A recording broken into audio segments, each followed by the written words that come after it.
Hello बच्चों, कैसे हैं आप। आशा करता हूँ घर पर आपको सब मंगल होंगे और इस समय चल रहे लॉकडाउन का पालन कर रहे होंगे। बच्चों, आज आपके लिए लेकर आए हैं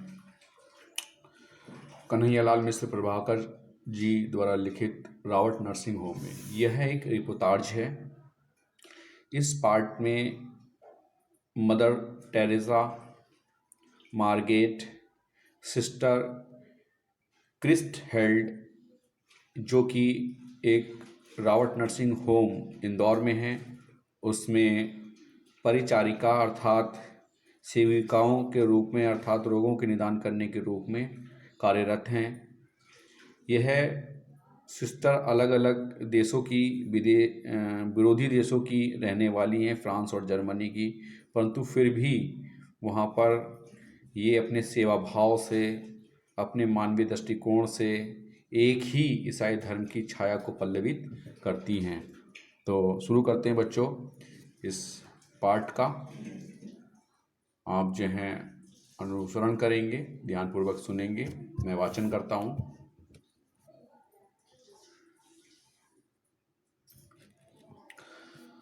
कल तक जिनका अतिथि था, आज उनका परिचारक हो गया, क्योंकि मेरी आतिथेया अचानक रोग की लपेट में आ गई और उन्हें इंदौर के रावट नर्सिंग होम में लाना पड़ा। यह है सितंबर 1951। रोग का आघात पूरे वेग में परिणाम कपकपाता और वातावरण चिंता से घिरा घेरा कि हम सब सुस्त। तभी मैंने चौंक कर देखा कि अपने विशिष्ट धवल वेश में आच्छादित एक नारी कमरे में आ गई है। देह उनकी कोई 45 बसंत देखी, वर्णहीन श्वेत पर अरुणोदय की रेखाओं से अनुरंजित, कद लंबा और सुता सधा। कहने तात्पर्य लगभग 45 वर्ष की, श्वेत, बिल्कुल गोरी चिट्टी सुंदरता से और लालिमा लिए हुए लंबे कद की। लंबा मुंह अच्छा नहीं लगता, बीमार के पास लंबा मुंह नहीं। आते ही उन्होंने कहा, भाषा सुथरी, उच्चारण साफ और स्वर आदेश का, पर आदेश ना अधिनायक का ना अधिकारी का, पूर्णतः माँ का, जिसका आरंभ होता है शिकंजे से और अंत गोद में। हाँ, वह माँ ही थी, होम की अध्यक्षा, मदर टेरेसा, मातृभूमि जिसकी फ्रांस और कर्मभूमि भारत। उभरती तरुणाई से उम्र के इस ढलाव तक रोगियों की सेवा में लवलीन। यही काम, यही धाम, यही राग, यही चाव और बस यही यही। उन्होंने रोगी के दोनों मलान कलोप अपने चांदनी चर्चित हाथों से थपथपाए तो उसके सूखे अधरों पर चांदी की एक रेखा खिंच आई और मुझे लगा कि वातावरण का भार कुछ कम हो गया। तभी एक खटाक और हमारा डॉक्टर कमरे के भीतर। मदर ने उसे देखते ही कहा, डॉक्टर, तुम्हारा बीमार हंस रहा है। हाँ मदर, तुम हंसी बिखेरती जो हो। डॉक्टर ने अपने जाने कितने अनुभव यों एक ही वाक्य में गूंथ दिए।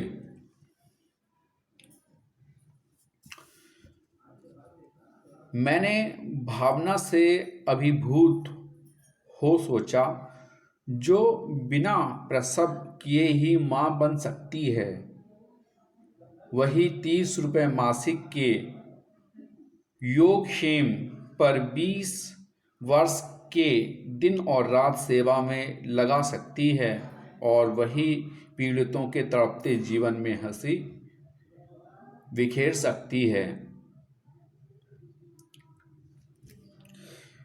योगक्षेम का मतलब होता है केवल गुजारा करने योग्य, जो मासिक वेतन मिलता है वह। आगे बढ़ते हैं। ये एक रिपोर्टाज है। रिपोर्टाज को जो है आप एक रिपोर्टिंग की तरह सुन सकते हैं बहुत ईजिली। तीसरे पहर का समय, थर्मामीटर हाथ में लिए यह आई मदर टेरेसा और उनके साथ एक नवयुवती उसी विशिष्ट धवल वेश में। गौर और आकर्षक, हाँ गौर और आकर्षक, पर उसके स्वरूप का चित्रण करने में ये दोनों ही शब्द असफल। यूं कहकर उसके आसपास आप पाऊंगा कि शायद चांदनी की धूप में घोलकर ब्रह्मा ने उसका निर्माण किया हो। रूप और स्वरूप का एक देवी सांचा ही वह लड़की। नाम उसका क्रिस्ट हेल्ड और जन्मभूमि जर्मनी। फ्रांस की पुत्री मदर टेरेसा और जर्मनी की द्विता क्रिस्ट हेल्ड एक साथ, एक रूप, एक ध्येय, एक रस। तुम्हारा देश महान है जो युद्ध के देवता हिटलर को भी जन्म दे सकता है और तुम्हारी जैसी सेवाशील बालिका को भी। मैंने उससे कहा तो दर्द और दीप्त हो वह स्टेचू हो गई और अपना दाहिना पैर पृथ्वी पर बेग से ठोक कर बोली, यस यस। वह दूसरे कमरे में चली गई और मदर टेरेसा को टटोला। आप इस जर्मन लड़की से के साथ प्रेम से रहती हैं? बोली, हाँ, वह भी ईश्वर के लिए काम करती है और मैं भी। फिर प्यार क्यों ना हो? मैंने नस्तर चुभाया, पर फ्रांस को हिटलर ने परदलित किया था, यह आप कैसे भूल सकती हैं? नस्तर तेज था, चुभन गहरी, पर मदर का कलेजा उससे अछूता रहा। बोली, हिटलर बुरा था, उसने लड़ाई छेड़ी, पर उससे इस लड़की का भी घर ढह गया और मेरा भी। हम दोनों एक। मदर टेरेसा ने झूम में इतने गहरे डूबकर कहा कि जैसे मैं उनसे उनकी लड़की को छीन रहा था और उन्होंने पहले ही दांव में मुझे चारों खाने दे मारा। मदर चली गई। मैं सोचता रहा, मनुष्य के बीच मनुष्य ने ही कितनी दीवारें खड़ी की हैं। ऊंची दीवारें, मजबूत फौलादी दीवारें, भूगोल की दीवारें, जाति वर्ग की दीवारें, कितनी मनहूस, कितनी नग्न, पर कितनी अजय। क्रिस्ट हेल्ड के पिता जर्मनी में एक कॉलेज के प्रिंसिपल हैं और उसने अभी 5 वर्षों के लिए ही सेवा का व्रत लिया है।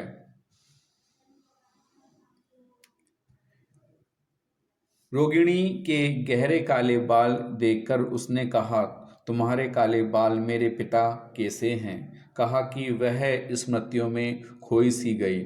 मुझे लगा कि मैं ही क्रिस्ट हेल्ड हूँ, अपने माता पिता से हजारों मील दूर एक अजनबी देश में अकेली खोई छली सी, और मेरी आंखें भर आईं।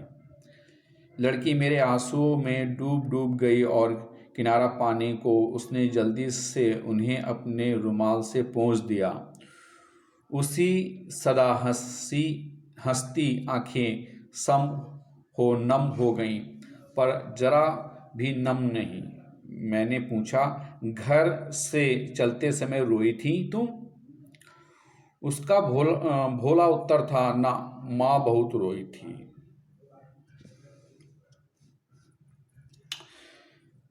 फटी आंखों से कुछ देर मैं उसे देखता रहा, तब कुछ बिस्किट उसे भेंट किए, बोली, धन्यवाद, थैंक यू तांगशु। वह अक्सर हिंदी, अंग्रेजी, जर्मन भाषाओं के शब्द मिलकर बोलती है। हम सब हंस पड़े और वह हंसती हंसती भाग गई।